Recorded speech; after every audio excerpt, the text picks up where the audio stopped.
submit recommendations for expense and capital items.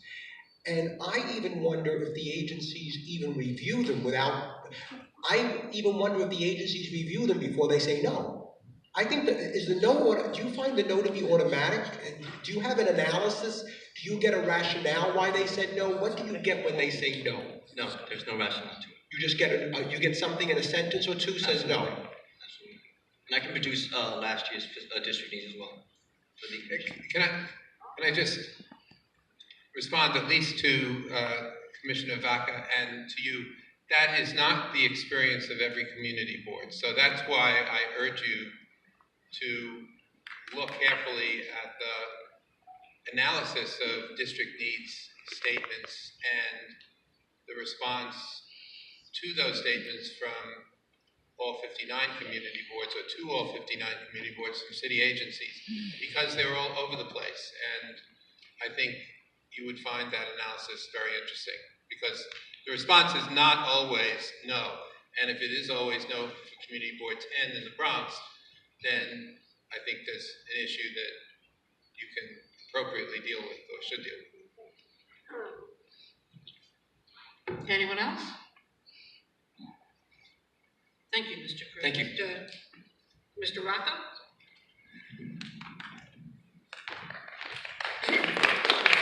Good evening. It's let me start this way. Thank you for giving me the opportunity to speak at this charter hearing. My name is Louis Rocco. I'm dedicated resident of the Bronx. I've put in almost all my lifetime trying to improve the Bronx. I've been on community boards. I'm a 9/11 survivor, which yesterday was 9/11, and decorated hero, which I deserved and earned. I came to get involved in my community because I wanted it to make it be the best. I waited for the opportunity to testify at a charter hearing, and it seemed never to come. Our opportunity is today. It seemed ironic that the district manager and myself of the same committee board sat together. I have different views, and everybody should have different views. And we lost someone that would go after I don't know if you would say money, but he would put in, we had a manager that was a community board member that was going after the money that was there. We lost him. I don't know why, but it seems that what I heard is the district manager got a $20,000 raise by losing the person that was going in there with denying him for getting any of these services. Now tonight I'd like to speak on the community boards. I'm also a civic leader. My name is Louis Rocco, Westchester Square Civic. And there's a lot of injustice being done. Our communities are failing. Our community boards are failing. I want term limits. I want also elected people on these community boards. We have people on the community boards that are destroying our communities. I've been out there trying to take care of a community and making it thrive, and somehow our community boards, not direct, this is not a direct hit on the community boards, they don't want it to survive. They stop slow zones. They stop play streets.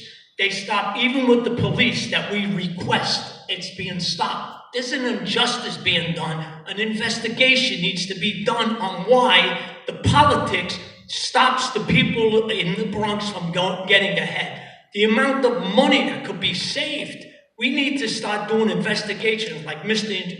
Egidio said. We need to get investigations done. This is a crime being happening in our communities. We established these bids, which are failing.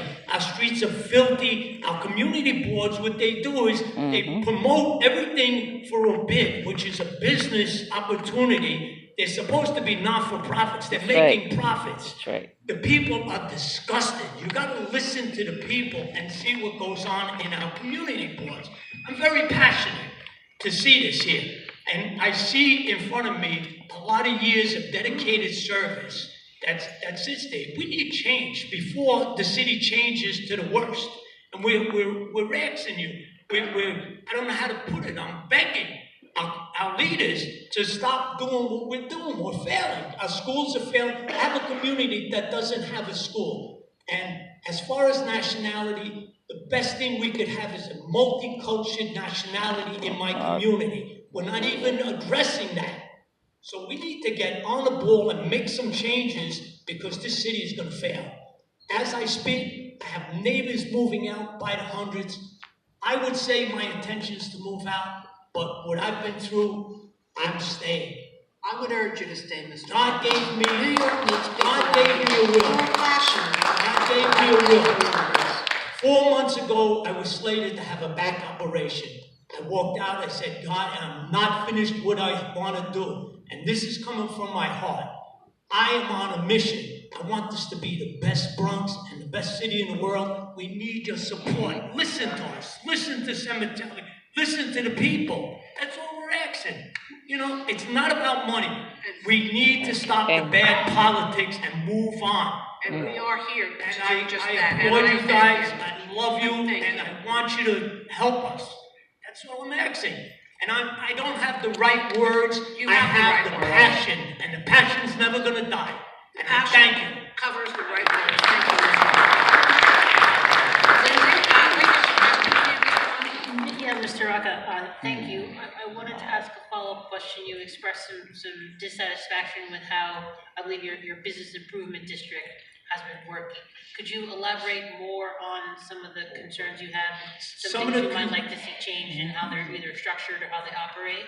Okay, some of the changes are, they receive a lot of money, 800,000, another 138,000. The streets are filthy. They're employing people that don't have the tools to take care of it. They're not doing their jobs. We have businesses that are closing by the hundreds. The rent is extraordinary. You want $6,500 for a store, which hasn't been rented in 3 or 4 years. We go out there and it's the same old, no services. Where is this money going? They claim to be not-for-profits, but they're making profits. The community is complaining against all these fairs and all these things that come in, which charge profit. The communities, right after these fairs and all this type of stuff that goes on, without our consent, it becomes dirty, becomes drawn out, bringing in problems into the community. Right now they have security that we don't believe is illegal to have the security. The stores don't want it. They force things on us. We go to these community board meetings and we are told, not asked, of certain things that come upon us. It was recently they wanted to extend a mall or part of a street. I went door to door to every one of the owners and they denied wanting it. It was pushed through by the community board. In light of knowing that we have problems with Lehman High School, which our Councilman Vaca tried for years, which nothing has been done. We still have the fights, the stabbings and everything. And it took a community to get together and clergy and everything to try to stop a 17-year-old from getting killed. And this is it. You got to listen to the community. Councilman Vaca, I want to say something good. Since you're not there, we have another councilman that's been there so much. It was a pleasure not having you come to these meetings. So right now we have a councilman that's there all the time to persuade. He's there all the time. It was a pleasure not seeing you at a lot of these meetings. And it's my pleasure not seeing you. And when I came, yes it is. I have one other, and I never got my wish from you when we had seniors eating out of garbage cans, and you said there's 2 things. One was a manhole which is still broken, and I spoke to you and I says, very politely, I says, Councilman, can you help me out? We have him, you know what his word was? Do it yourself. Mr. Rocco, thank you for your testimony. Thank you. And it had to get hot because that will make improvements. We thank you for your testimony. And I love Next, people up are Hank Newsom. Hawk Newsom, I'm sorry. And Paul Gilman. Paul Gilman.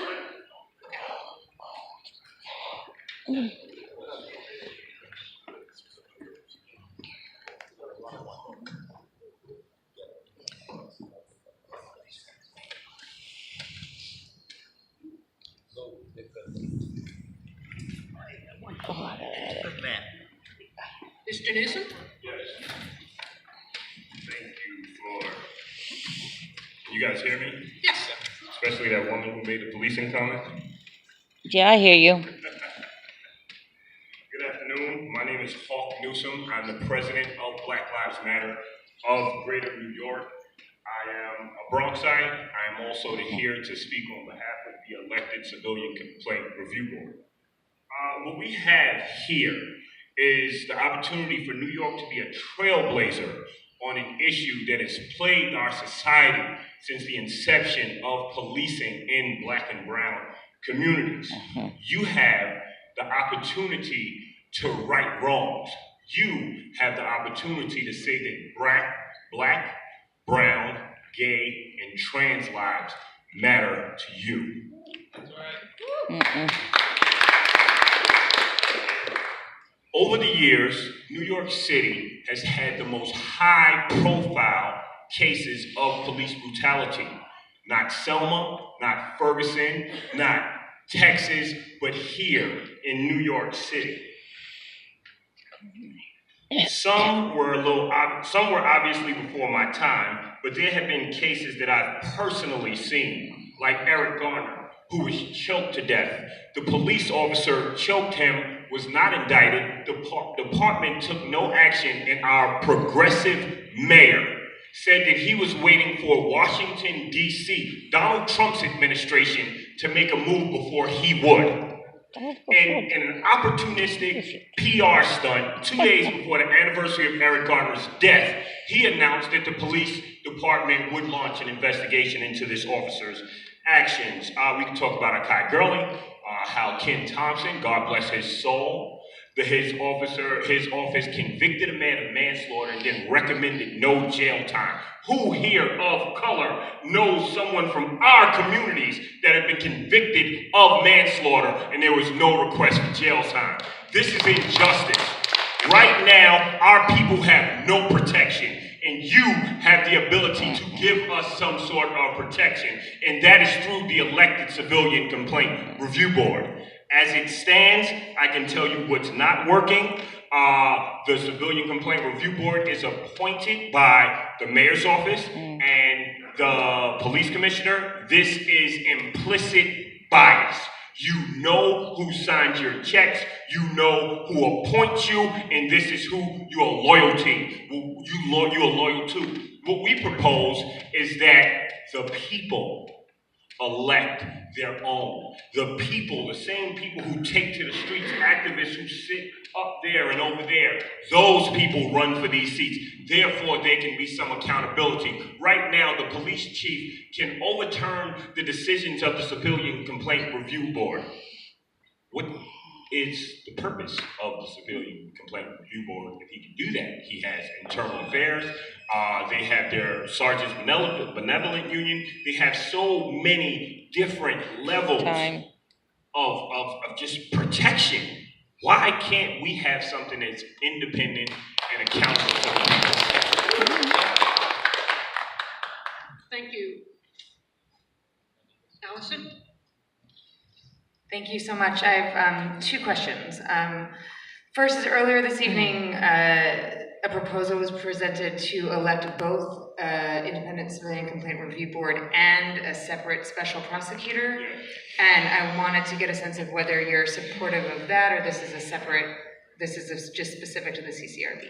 Yes, I am totally in support of that. Right now, what we have is protections under the executive order by the governor, which gives the Attorney General the power to prosecute these cases. We have Andrew Kearse, which is currently before the grand jury. We've also had Delron Smalls. But what we would like is sharks. What we want are real trial attorneys with a real salary, with their own investigators who can prosecute these cops. These people have an alliance, an inseparable alliance. The DAs and the police officers, all law enforcement, they have an alliance. What we need to do is break that chain so these people can operate autonomously and give justice to the people because it's eluding us in the current system. Second question. Now I have so many more, but my second question is, have you given any thought to whether the CCRB commissioners would be elected citywide or at a district level or borough level? or anything that that, I would say councilmanic districts. I would say assembly districts. I personally have been on both sides of this. Out of college, I worked for the district attorney's office right here in the Bronx, and I saw the ills firsthand. I saw the bias, I saw the racism firsthand, but I also saw the CCRB, which was headed up by a former cop who had an alliance to those cops. And I saw people walk out of there feeling deflated. So I guess the logistics, you guys can figure it out. You've been doing it a lot longer than I have, but I'm just here to get this where it needs to be out in front of the people. thank you. No, you had a question about due process, and I heard about that question. My question to you is, how does this deprive people of due process? Right now, it just takes the position. I'm talking to Mr. Albanese. Right now, it just takes the mayor's office and the police commissioner out of it and gives power to the people, and we fight for power to the people. What I meant by due process is that police officers, like other civil servants, are entitled to state law that spells out how the disciplinary process works. Yes. The 30-day suspense, the administrative trial. For example, you just can't. The mayor simply can't fire a police officer. Yes. There is due process, absolutely, which I think cops are entitled to, like sanitation workers and teachers. These are folks that work for the city, and the state has set out in the civil service law due process, which is outlined whenever disciplinary measures are taken into consideration. So the CCRB and even the police commission cannot overrule civil service law. What they could do is, if you want to change the law and single out police officers and not give them the same protection as other employees, but civil service law section 75 and 76 spells it out, not only for cops, as I said, for all the 300,000 people who work for the city of New York, all have those due process. Of course. And I got to tell you, don't let the Nikes, the ripped jeans, and the t-shirt fool you. I have a law degree, right? So basically what I'm saying is this is not taking away their right to due force. This is just a due process. This is just an added protection to the people. No one is saying that the Civilian Complaint Review Board can just snatch away their jobs. We're just saying we need more ammunition in our guns, because usually all of that ammunition is in the bullets of our guns, and those bullets enter helpless, unarmed black and brown bodies, and we're dying. So if anyone in this room should be advocating for us, it should be you, because you are appointed by the officers that are failing us, and you should be our first line of defense in trying to change this system. And Thank you, Mr. Newsom. if I could add one other thing, Just one one. other thing. Sure. Gentrification is colonization. And right now, it's like Christopher Columbus all over again. Oh, please. We're just murdering and displacing people. Please. Okay. Thank you, Mr. Newsom. Get out of here. Mr. Gilman? Mr. Moore, what's up? Hello, can you hear me? Okay, my name is Paul Gilman. I'm here to represent the Bronx Community Greens. Before I start my testimony, I'd like to add something to what Mark said, is that the special prosecutor in the Earl Governor case, the appointed one, is now a congressperson. He got rewarded for letting that cop go. So if we had an elected prosecutor, maybe that prosecutor actually did justice in that case, would be a congressman, and not the dudes we have now in Staten Island. Okay, now for my testimony. Okay, the Bronx Community Greens are for, that is right, we're for electing both all community board members and all members of the Police Review Board. As it stands now, both boards are appointed by members of institutions, that is City Council and the Police Department, that have institutional, political, and even personal interests to protect that are often at odds with the communities they are supposed to serve. Electing the members of these boards will expand the pathways for the grassroots polity that is all of us in here. Where was I? The grassroots participation. Oh, yeah. Yeah, I can't read my own hand. Yeah, all of us in these boards as a pathway to the grassroots polity to participate in the oversight and governance of this system. More independent people will be able to participate. Members of the board, city council will have to, oh yeah, I mean, there'll be, these people who get elected will be keeping an eye on the city council people in their areas because they don't have to answer to them, right? All they have to do is answer to the people they were elected. And, to go out through the process of electing, knowing that there are more opportunities to get elected to this thing, I think will actually encourage the community to participate more, be more exciting. You actually know your neighbor is running for this, that. And it'll be more exciting than the snooze backroom process in which how these people are appointed now. So I'm going to repeat, the Bronx Community Greens are for electing all community board members and all members of the Police Review Board. Thank you. Questions? Seeing none? Yeah. Oh, Sal, sorry. So, you're interested in grassroots grassroots activity to elect folks to different, whether it be the Civilian Complete Review Board or other boards.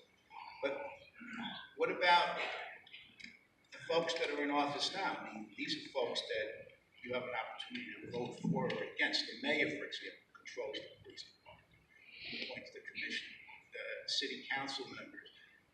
I mean, if they're not doing the job, why would more elected positions under the same process make a big difference? Well, we're talking about the community board, the charters, and whether they should be appointed or not. Of course, we're supposed to elect the mayor. Why not elect more people? What's wrong with that?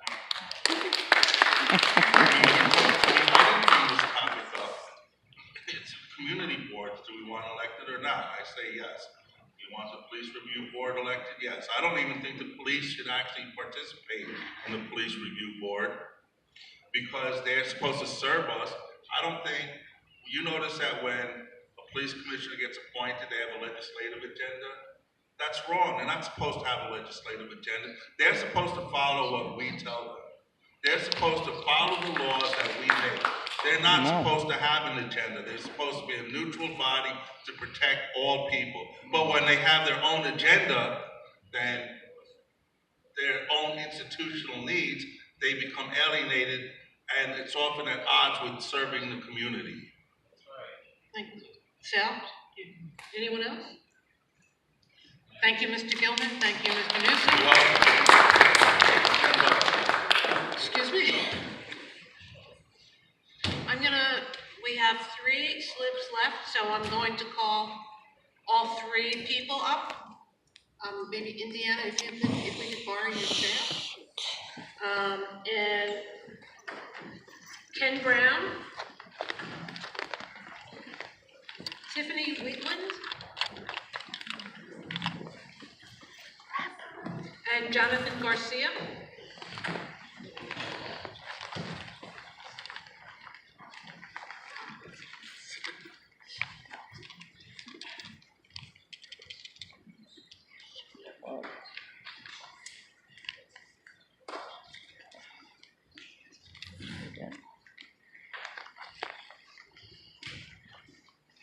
Mr. Brown?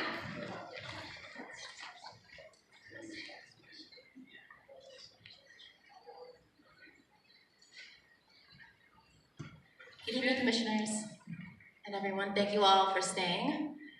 We almost rose to death, so I thought I'd have to leave. Thank you for staying. My name is Tiffany Wheatland Disu. I am here before you as an educator. I teach undergraduate classes at John Jay College of Criminal Justice within the CUNY system. I also am a member of Community Board 7, where I serve where I chair the Economic Development Committee, but I'm here in my individual capacity. What I wanted to say to you all, I'm actually here on behalf of the Civilian Complaint Review Board to support the testimony that has been presented before you this evening, and to add my voice to the voices that have already spoken before me, to support this elected civilian review board. And I don't think I need to rehash all the reasons why, but I want to say to you is that as an educator, I think we face, all educators in New York City, a particular conundrum, particularly at an institution like John Jay, where we educate the next wave, the next class of law enforcement personnel, whether it's district attorneys or police officers or judges, those who wish to become law enforcement in one of the greatest cities on the earth, that we live in a society in New York City, but across this nation broadly, where we're taught the ideals of justice in the walls of our classrooms, but we don't see them enacted on the streets of the cities that we live in. And at John Jay, as some of you may know, we have a particular mission to advocate, but to educate, more importantly, fierce advocates for justice. I personally take that mission very seriously, and I teach actual classes on African American and African history. In those classes, while we don't speak about policing day to day, I know that the students that I educate, which are predominantly Black and brown, come from communities where, one, they are experiencing over-policing, they experience bias, they all have stories of people, families and friends that have been incarcerated or that have had run-ins with law enforcement. Some of them, as I mentioned, want to become the next class of law enforcement, and they understand that there's a crisis in our nation, there's a crisis in our city. I face a paradox in trying to help them understand that it's something that can be overcome. When the rulings for people like Eric Garner and Cecil were decided, I was perplexed. What do I tell my students? How do I explain to them that we live in a system that is actually unjust? The Civilian Complaint Review Board, I think, is one small step that we can take to move our compass a bit more towards equity. But I think that I have a responsibility as a member of the community and a mandate as an educator, as I said, to just lend my voice to this discussion. And I hope that you all will seriously consider not only the personal testimony that has been presented before you, but the testimony of all of those who lay slain in our streets. Those voices who we will never hear from because they no longer live. That it is important that we distribute some of that power to ensure that those who commit crime, those who kill civilians, innocent or not, should be held accountable. And how else better to do that than to shift some of that power into the hands of the people. A redistribution of power to the citizens of these communities which are impacted most by this sort of violence. Thank you very much.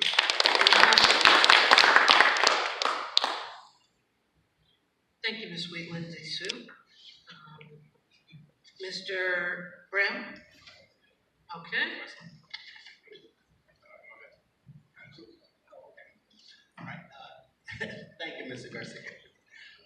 Chairman Benjamin, members of the commission, thank you very much for taking our testimonies. This is an important exercise in democracy and making our great city even better.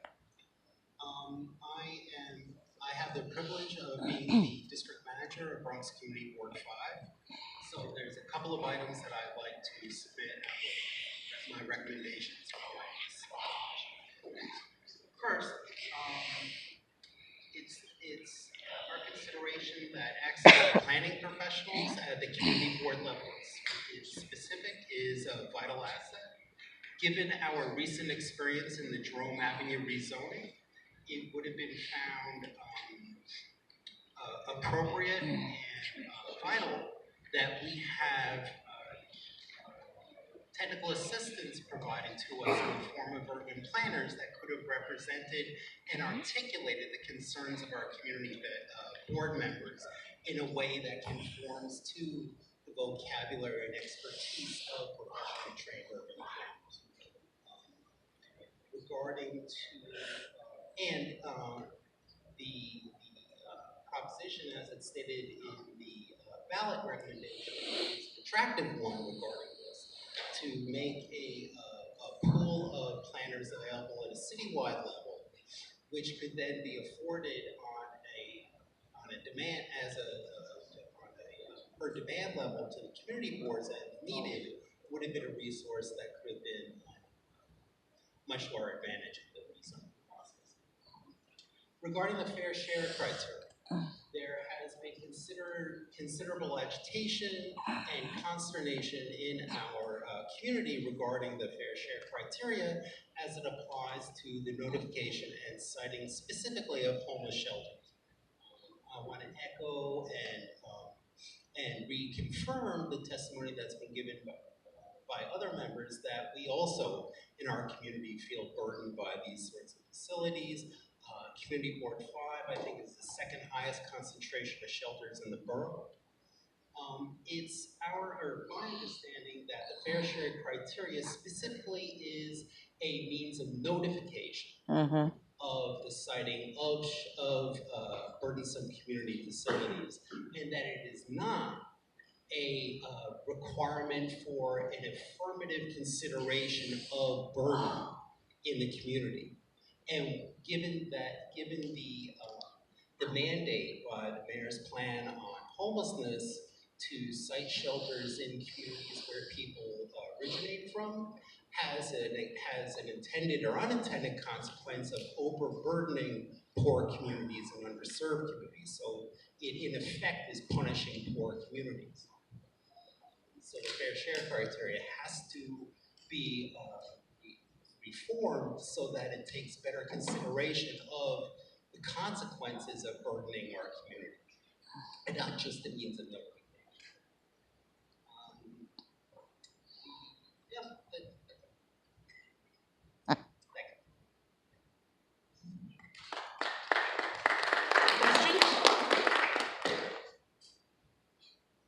Thank you, Mr. Brown. Now we have Mr. Garcia. Thank you for waiting, Mr. Garcia. Okay, good evening, buenas noches a todos. My name is John. I live in the neighborhood. I heard about this yesterday, so I don't have a big speech. I'm not here to, bother anybody. It's just ideas, right? So, Let's hear them. I'm sorry? I said, let's hear them. Okay. So basically, right, it's time to make a profit, right? The Bronx is growing, which you guys can see all over. There's people everywhere. The place is crowded. Basically, once we make a profit, right, what are we going to do with profit? Can we share it with community members? Can we share it with people that work for the city? Another idea that I came up with is going block by block, right, to survey every block to see what they need, right? For example, let's say a block has a park. Does that park need new floors, new bathrooms, stuff like that? Does the block need training facilities? Do they need sports facilities for the kids? Stuff like that, right?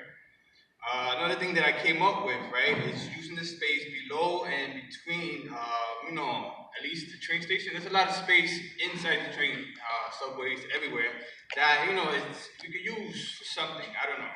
I work in construction. We make up stuff out of anything. So, basically have more green stations. That's what I wrote down. For example, right, we have to put botanical garden in the Bronx, right? So I came up, maybe why not have... We have one in Brooklyn, too. Wait. MTA, an indoor botanical garden. I don't know. Another thing, why not have, like they have in Manhattan, the Grand Station, why not we have one? DX Grand Because Station. we're the Bronx. I was about to press the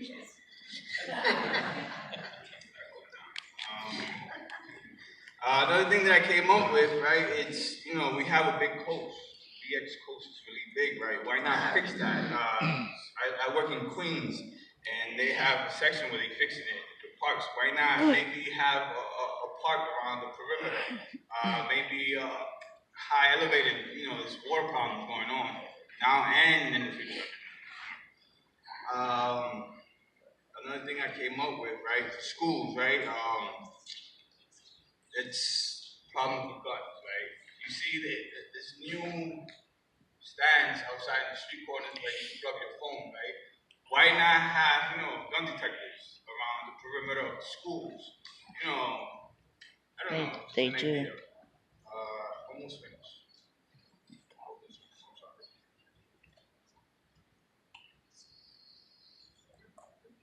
Gotta get to my point. I have too much ideas in here. Never too many ideas. There's a problem with the drugs, right? The other day I was watching the news K2 problem, right? I came up with the idea of why not have a deep undercover investigation to see who's selling these drugs on the street. Why They not do have some of that. these people, go undercover to see who's selling what? Who's selling the roll-ups? Who's selling baggies? Who's selling stuff like that, right? Why not, right? Almost finished. With businesses, right? Some of these businesses, they look ugly outside. Why not, sit down with them and see what they need in the inside and the outside? Bring more people into the community so they can spend their money in the Bronx, actually. Almost finished. Parking problem, right? There's a parking problem. Why not build underground parking? Why not? Bedrock. The Olympics are coming. Why are we not speaking about getting the kids ready for the Olympics? Right? One more thing. Why not us be the cornerstone of the nation, the Bronx? Why not?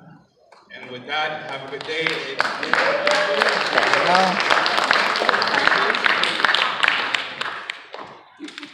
Thank you, Mr. Cruz. Thank you, Mr. Norton, and thank you, Ms. Disu. Mr. Garcia. I'm sorry. Mr. Garcia. Oh, I'm sorry. I'm really sorry. Yeah, it is a long night. I'm sorry. I'll say that. Thank you, Mr. Brown. Ken Norton is, a boxer, so that's pretty good. You've been elevated. Mr. Norton, Mr. Garcia, and Ms. Wheatland Disu. Thank you very much, and thank you for waiting. Thank you, Madam Chair, and the rest of the board members. Thank you. Although I didn't hear a commitment about no third term, but I'm still waiting for somebody to jump up and say no. We just want to surprise you. Oh, thank you. Thank you. Okay, meeting adjourned? Wait, don't, no, we're not done. Second half.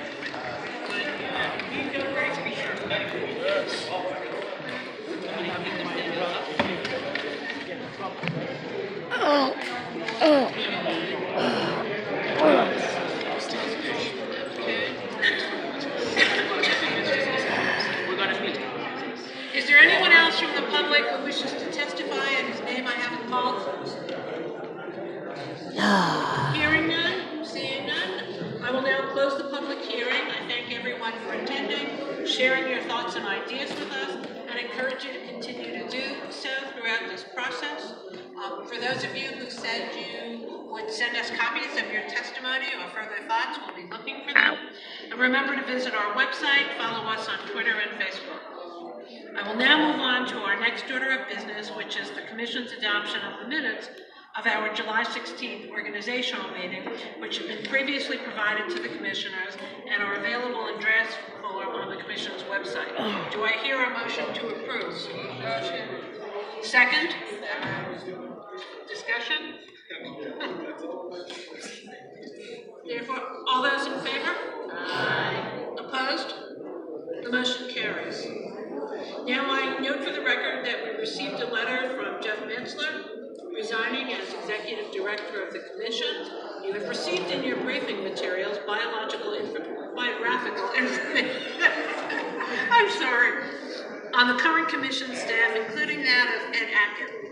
I will entertain a motion that the Commission appoint Ed as our new Executive Director and delegate to him authority to conduct the day-to-day business of the Commission, including the ability to appoint other staff members as may be necessary to assist the Commission in its work, to establish policies and procedures for staff members necessary to ensure the professional and orderly conduct of the staff's work, as well as the ability to accept any and all services, facilities, or funds on behalf of the Commission in accordance with Section 36 of the New York State Municipal Home Rule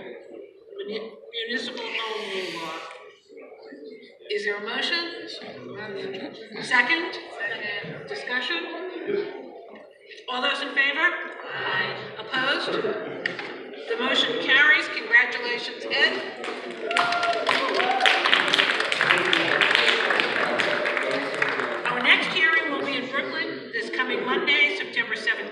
at 6 p.m. in the Founders Auditorium at Medgar Evers College, which is located at 1650 Bedford Avenue in Crown Heights. For those of you who are interested, prior to that point, Commissioner Albanese will be giving a brief discussion with Cable Access in Brooklyn, as Commissioner Vaca did last week before the Bronx hearing. While you are more than welcome to take your written materials with you, please leave your folders and your placards with your name behind so that we may use them again at the next hearing. Yes, you can take the material. Yeah. Right, and you got it. I will now entertain a motion that this meeting be adjourned. Second? All in favor? Aye. All opposed? The motion carries.